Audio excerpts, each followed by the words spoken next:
Исмет Рамадани, политички аналитичар во реално на 24 info.mk. Добре дојдовте. Добре најдовме. Горе-доле гледаме што и како можеме да очекуваме за време на и околу парламентарните и председателски избори. Листите ги видовме. Што можеме да очекуваме? Некако почна валкано, ќе биде уште по валкано или? Добро, ќе почне со кампањата на кандидатите за председатели. Очекувам дека што се однесува до кандидатите за председатели, може би кампањата нема да биде толку така ориентирана и на лична основа, да има вокабулар кој не може да се поднесува во јавноста. Иако многу се јасни опциите кај кандидатите.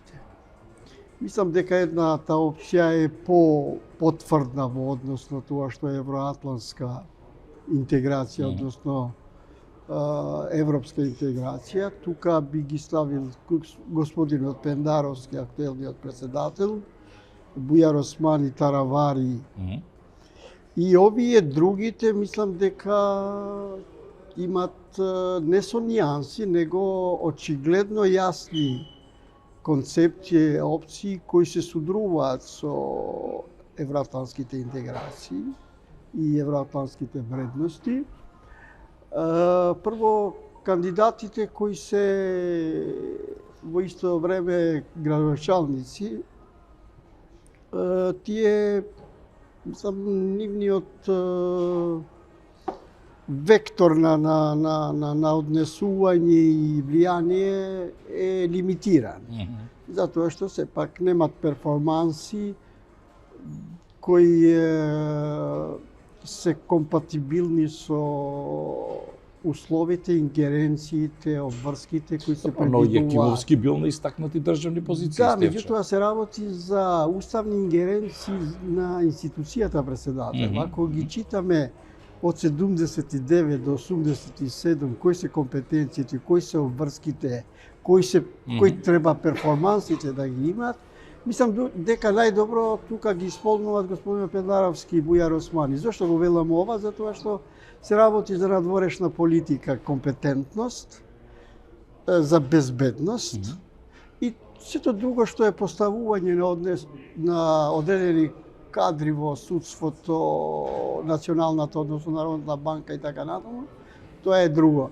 Така што овие другите кандидати, тие перформанси, односно тие услови малку потешко ги исполнуваат. Но кај Бујар Османи имаше едно интервју за албански медиум кој што предизвика така лавина од реакции во смисла на тоа дека американците да бидат тие тој ќе ги повикал кои што ќе ни кажуваат и меѓународната заедница, нашите пријатели, кој на која позиција да бил, тие да кажуваат кој ќе бил премиер, кој ќе бил министер и така натаму, што малку личеше едно поприлично непријатно изгледаше како да ние сме неспособни, така го доживеа јавноста тоа. Не, мислам колку и да го кажува тоа, американците така не би настапиле. Не, тоа беше негов став дека тој ако би станал би побарал. Не. Он веројатно мислел на тоа дека ако низ кампањата предалеку одат овие против кандидатите во однос на опцијата, би рекол јас, проруска и прозападна, тогаш доаѓаме до една ситуација кога безбедноста може да има сигнали на загрозеност и тогаш американците обично действуваат, затоа што таму каде тие мислат и веќе се присутни и сакаат да имат и понатамо влијание како што е Западен Балкан или во нашата држава, тие тогаш настапуваат и мислам дека се малку по непосредни од европјаните. Ви изненади ли црната листа на Соединетите американски држави? Последната говорам со Јакимовски и со Катица Јанева? Не, мене црната листа како начин на действување на американската администрација воопшто не ме изненадува, но воопшто не ми е пријатно што како држава предњачима и дури во однос на другите држави во регионот и Западен Балкан, сега имаме најмногу ние во црната листа ставени. Тоа не е добар знак, мислам, дури и за државата тоа не е добро. Ова што Стефче Јакимовски, ние уште еднаш докажавме дека американците, односно нивната администрација, како да знае многу повеќе за одредени личности, колку што знаеме ние, иако во колоарите долги години се зборува за Стефче Јакимовски. Во однос на корупција. Во кулуарите се зборува за многу други. Да, како и со другите. И сега тоа само што се потврди, мислам. Јас очекувам дека тоа што се зборува во кулуарите понатаму ќе се потврди и кај другите. Затоа што американците действуваат многу поефикасно. А ние такво ние сега и обвинителството и судството. Ние сега да ги прашаме граѓаните, еден голем процент не знаат кој е републички јавен обвинител. Дали е јавниот обвинител во одредени земји веќе е страј трепет. Земете го примерот на Думани во Албанија. Сега Думани е најпосакуваната личност, а во исто време политичарите, дали биле председатели, дали биле премиери, дали биле министри, веќе почувствуваат дека има еден орган, односно едно судство и обвинителство кои веќе не прашта, односно се многу ефикасни. Треба такво нешто мора да се случи кај нас. Јас имам и една идеја. Може би треба Европската унија да биде пандан на америчката администрација и овие црни листи во исто време да биде вклучена и таа, затоа што ова Ковеши од Романија, таа и така веќе во меѓународната јавност е позната како еден одлучен борец против криминалот и корупцијата, како што беше во Романија, затоа што ако им се забрани да се движат и по европските земји, односно Европската унија, на овие што се во црната листа, тогаш се менува, мислам, состојбата. И тоа што ми смета, воопшто немат народно кажано гајле за тоа дека се ставени во црната листа, значи не влијае тоа во тоа што значи етика и морал на една јавна функција, на одредена личност. Па еве и последниот Јакимовски, дали тоа беше Мерко или другите. Така што јас кога би бил на местото на Јакимовски, не би продолжив во трката за Добро, Јакимовски негира, меѓутоа тоа е веќе друга тема, тој негира било што, но тоа е друга тема. А сосема за крај на овој наш краток разговор, ги видовте носителите на листите на горе-доле сите партии и на Социјалдемократскиот сојуз веќе комплетните листи. Што може да се очекува? Знаете како, политичките партии обично ги имат нивните адути за одредени изборни единици. Дали е тоа најдоброто од партиите што да, најдоброто не има еден момент тие одати со многу пипливо, индикативно да го најдат носителот на листата кој одговара и на средината каде што би ја водиле кампањата и би конкурирале.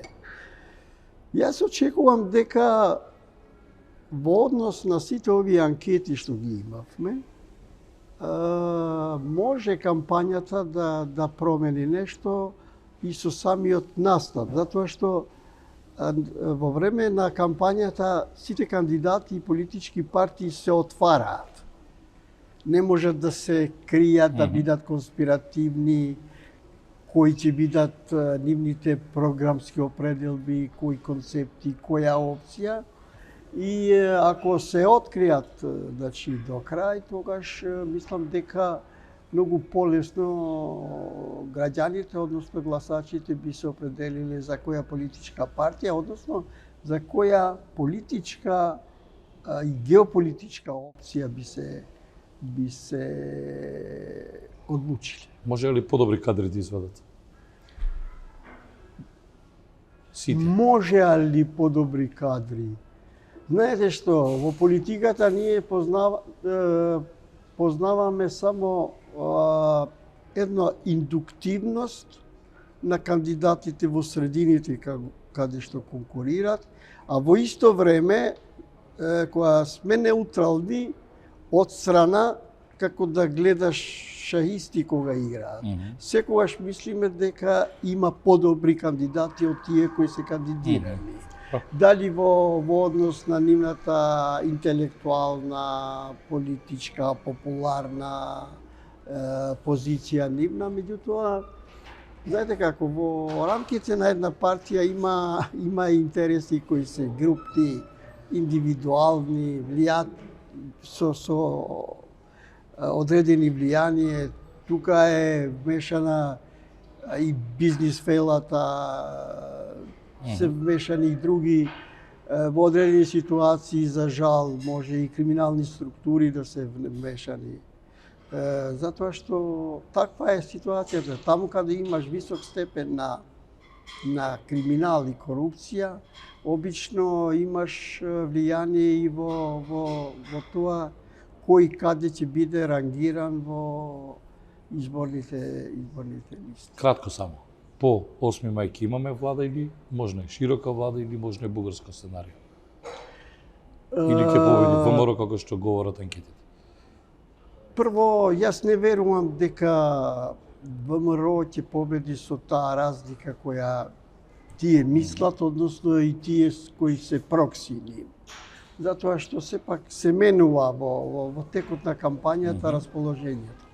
Второ, ВМРО ДПМН таа коалициона слабост кај нив и понатаму. Сега расте, гледам дека дел од коалициите од СДС одат, од партиите кои што беа во СДС одат во ВМРО. Да, меѓутоа тие немат некакво влијание. Тие се апсолутно мали, мислам, партии кои немат некоја поддршка и немат такво влијание. Проблемот е како да се состави влада. И тој проблем ќе го има во ВМРО ДПМН. Мислам, посебно со албанскиве партии, затоа што ќе мора да прифати тоа што е првото е промени, односно измени во уставот. А во ова што значи измени во уставот, албанските партии, дали се од опозицијата или сегашната позиција, тие ќе имат поддршка и од меѓународната заедница. Ќе има тука зашто ни се вмешат другите во составување на владата и така натаму. Меѓутоа, по новата историја на составување на владите, сакаме или не сакаме да признаеме, меѓународната заедница влијаеше во формирање на тие влади. Добро. И зошто такво нешто да не се повтори во ситуација кога имаме многу покомплицирана геополитичка ситуација или геостратешка. Добро, ќе видиме што ќе се случува. Благодарам за овој интервју. Молам. Исмет Рамадани, политички аналитичар во реално на 24info.mk. Ви благодарам што не гледавте.